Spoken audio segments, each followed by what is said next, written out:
안녕하세요. 오늘은 2019년 10월 5일 대한민국 정체성 7편 한민족의 정신세계 회복과 미래 준비에 대해서 이야기하겠습니다. 앞서 4편까지 현대 역사적 과정에서 19세기 후반부터 한반도에 들어온 기독교 사상을 중심으로 형성되어진 대한민국의 정체성을 이야기했습니다. 즉 여호와 하나님이 구약 성경에 기록된 대로 예수님은 이미 와서 1948년부터 공식적으로 역사를 준비하였고 1990년대 미국 예언 사역자를 통해서 한민족의 정체성을 더 구체적으로 알려주었습니다. 대표적인 예언 사역자 신디 제이콥스 목사의 증언을 들어보면 한국은 선두주자의 나라입니다. 한국에 임하는 성령의 파도가 몽골리아를 통하여 중앙아시아, 유럽으로 예루살렘까지 확 나갔습니다. 한국에서 거룩한 움직임이 나옵니다. 그렇다면 왜 이 시대에 동방 땅끝에서 살고 있는 대한민국 한민족을 불러 일깨우는가요? 한민족 입장에서 기독교 전례를 살펴보면 BC 7, 8, 7년경 환인시대에도 천부경을 가지고 있었을 정도로 훌륭하였던 영적인 한민족이 구한말 청을 통하여서 천주교 신앙을 받아들이고 미국 선교사를 통해서 개신교를 받아들인 이후 건국과정에 이승만 대통령의 기독교 입국론을 기반으로 시작하여 기독교 문명권 본류에서 멀리 동떨어져 있는 외진 동북아시아 한반도 한국에서 가장 높은 인구 규모별 기독교인의 비율을 보여주었습니다.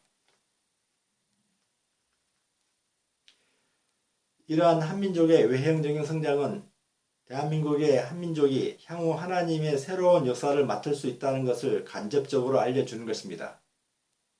다른 한편으로 한민족의 내면적인 신앙적 특성들도 하나님의 새로운 역사를 펴나갈 수 있는 조건을 제공하고 있습니다. 이에 대해서 좀 더 깊이 살펴보겠습니다. 고조선 이전부터 제천 행사 등을 통해서 하나님을 섬겼던 한민족은 하나님과 소통할 수 있는 정신세계와 경전과 언어와 풍습 등을 가지고 있기 때문에 한민족의 심성에 하나님의 새로운 역사, 성령의 신부 역사를 담당하기에 적합합니다. 즉 한민족의 조상들이 섬겼던 하나님은 바로 여호와 하나님이기에 이스라엘 유대인들이 여호와 하나님을 만나기 이전부터 한민족은 여호와 하나님을 오랫동안 섬겨왔던 경험을 가지고 있었던 것입니다. 그럴지라도 이러한 신앙적 품성을 가진 한민족은 오랜 역사를 지내는 동안에 수많은 국난과 어려움을 겪으면서 점차 하나님을 잊어버리게 되었고 결국 자신의 본래 자아 정체성과 역할을 망각하게 되었던 것입니다.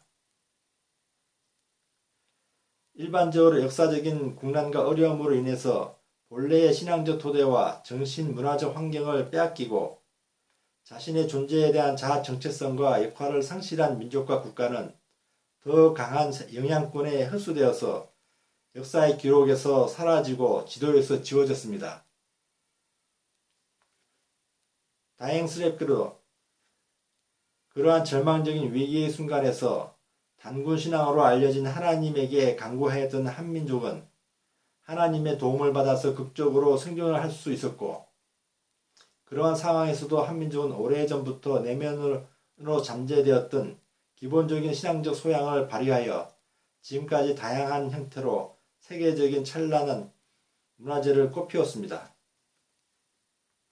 일반적으로 유불선 사상, 불교와 유교, 천주교와 개신교, 동화, 정상교 등이 시대마다 들어와 꽃피웠는데 한반도에 들어온 이러한 종교들이 원산지보다 오히려 더 왕성하게 성장한 것은 약 1만 년 전에 환인시대부터 시작되었던 신령한 정신문명이 지금까지 한민족의 정신적 DNA에 이어져 내려왔기 때문입니다.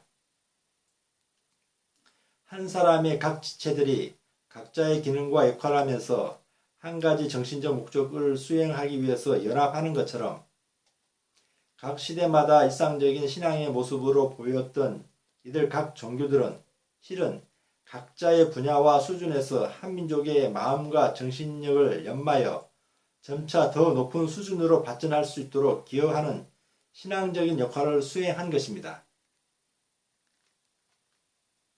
그래서 미국 애원 사역자의 증언처럼 하나님이 대한민국을 일깨워서 하나님의 역사를 담당하여야 할 단계의 시점에 도달하였던 것입니다. 지금 이 시점에서 하나님이 우리 한민족에게 신령한 영을 부어주시며 이러한 특성과 재능을 일깨우고 한민족을 부르시는 것입니다. 우리 한민족은 그러한 신앙의 초심으로 돌아가서 영적 자존감과 독자성을 제대로 확립하고 민족 정신의 위상을 회복해야 하는 것입니다. 한민족은 일부만 알고 있는 서양 기독교의 예수 그리스도에 대해서 성경 역사에 대한 정신적 한계와 논리적 모순을 극복하고 하나로 통합하여 한반도를 중심으로 동서의 천하를 진리의 나라와 세상으로 만들어가는 것입니다.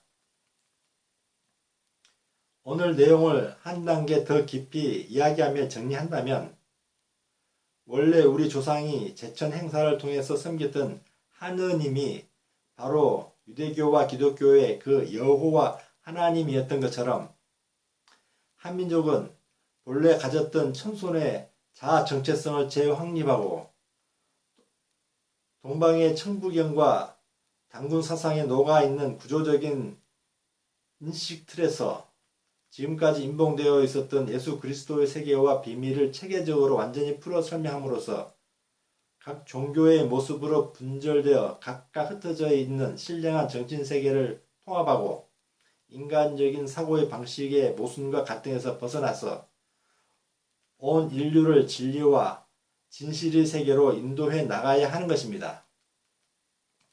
궁극적으로 향후 새로운 성령 역사의 시대에 동서를 통합하는 한민족의 신령한 정신세계와 풍요로운 물질세계를 중심으로 세계 문화를 조화롭게 주도해 나가는 것입니다.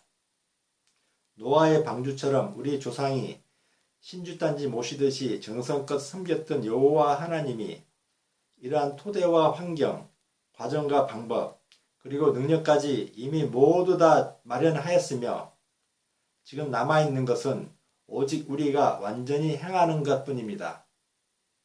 감사합니다.